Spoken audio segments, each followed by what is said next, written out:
नमस्कार दोस्तों, आप देख रहे हैं न्यूज़ टीवी। मैं हूं जितेंद्र ठवरमलानी उर्फ Tony. News TV in association with NGO women power and social awareness foundation registered with central government of India, ministry of corporate affairs.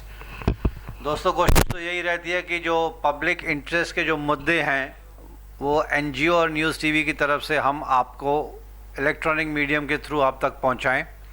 इस वक्त मैं हूं उल्लासनगर में मिस्टर भारत राजवानी के साथ। Mister Bharat, thanks for giving us time. आप एनसीपी के काफ़ी सीनियर लीडर हैं and leader of the house, correct me if I am wrong. तो काफ़ी बड़ी पोस्ट होल्ड करते हैं सालों से। सीजन्ड पॉलिटिशियन मैं उनको बुला सकता हूं अभी। एंड मिस्टर भारत, काफ़ी मुद्दे हैं जो छोटे छोटे होकर बड़े हो गए अभी। जैसे कि भी रिसेंटली पे एंड पार्क का बहुत बड़ा इशू हो गया है। म्यूनसिपालिटी ने पे एंड पार्क तो मेरे ख्याल से जनरल बॉडी मीटिंग में ऑलमोस्ट पास कर लिया है। कुछ कॉरपोरेटर्स ने इसको सपोर्ट किया था, लेकिन बाद में पता चला कि वो कॉरपोरेटर्स ने सपोर्ट नहीं किया था, उनको ऑडियो और वीडियो म्यूट किया गया था।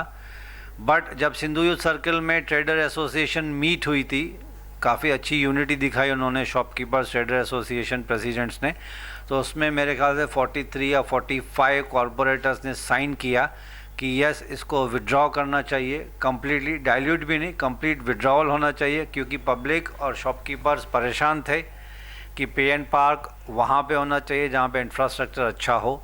ये तो कोविड की वजह से पहले से ही बिजनेसेस डाउन है, उसके ऊपर पे एंड पार्क। आपका क्या विचार है इसमें? You as an NCP leader, what is your opinion on pay and park?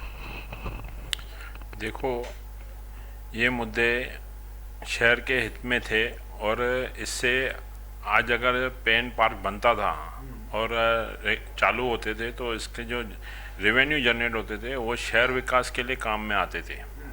और सबसे बड़ी बात मैं बताऊं, आज हम जिस तरह अपनी बिल्डिंग के अंदर पार्किंग में गाड़ियां लगाते हैं, तो हम मेंटेनेंस में भी काफ़ी बिल्डिंगों में देखेंगे तो पार्किंग के पैसे भरते हैं।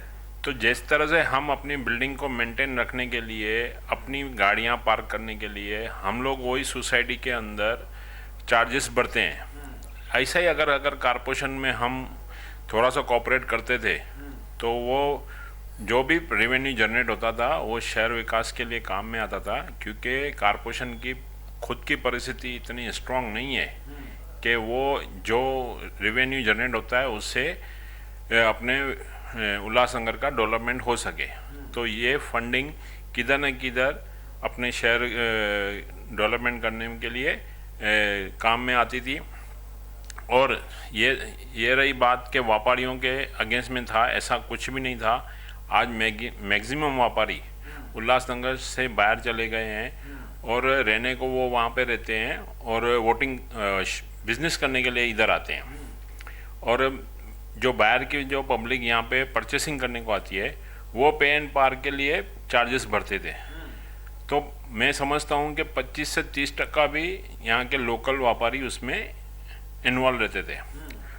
और ये पे एंड पार्क बनता था तो उनके ही हित में रहता था, क्योंकि जो आज गाड़ियाँ छोटी छोटी स्पेस के ऊपर लोग लेके निकल के पार्क करके चले जाते हैं, उनके अगर ऊपर ये थोड़ा बर्डन आता था चार्जेस का, तो शायद ये गाड़ियाँ वहाँ तक उनकी शॉप तक नहीं आएगी और उनको ही स्पेस मिलेगा।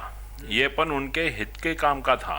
मगर ठीक है, इधर कुछ पॉलिटिशियन है जो सस्ती पॉलिटिक्स करने के लिए ये मुद्दा व्यापारियों का मुद्दा बना दिया, जबकि ये मुद्दा व्यापारियों का था ही नहीं। ये शहर हित का मुद्दा था और शहर हित में होता था तो बेटर रहता था। तो मतलब मजबूरन आपको भी विड्रॉल पे साइन करना पड़ा? यस, 100%। तो एनसीपी ने कितने कॉरपोरेटर्स ने उसको सपोर्ट किया हुआ है? Approximately how many corporators? 4 corporators ही है तो उन्होंने किया हुआ है। तो आप चारों के चारों ने आपने विड्रॉल पे सपोर्ट कर दिया, बेमन से किया एक्चुअली, बट आप हित में थे कि डिसिप्लिन आता, ऐसे मानना है आपका? 100% डिसिप्लिन आता। और ये डिसिप्लिन व्यापारियों के हित में ही होती थी। आज जो शॉप्स के सामने से जो लोगों को पार्किंग नहीं मिलती है, गाड़ियाँ आप देखेंगे कि अनडिसेंट खड़ी रहती है और 2-2, 3-3 रो खड़े रहते हैं गाड़ियाँ।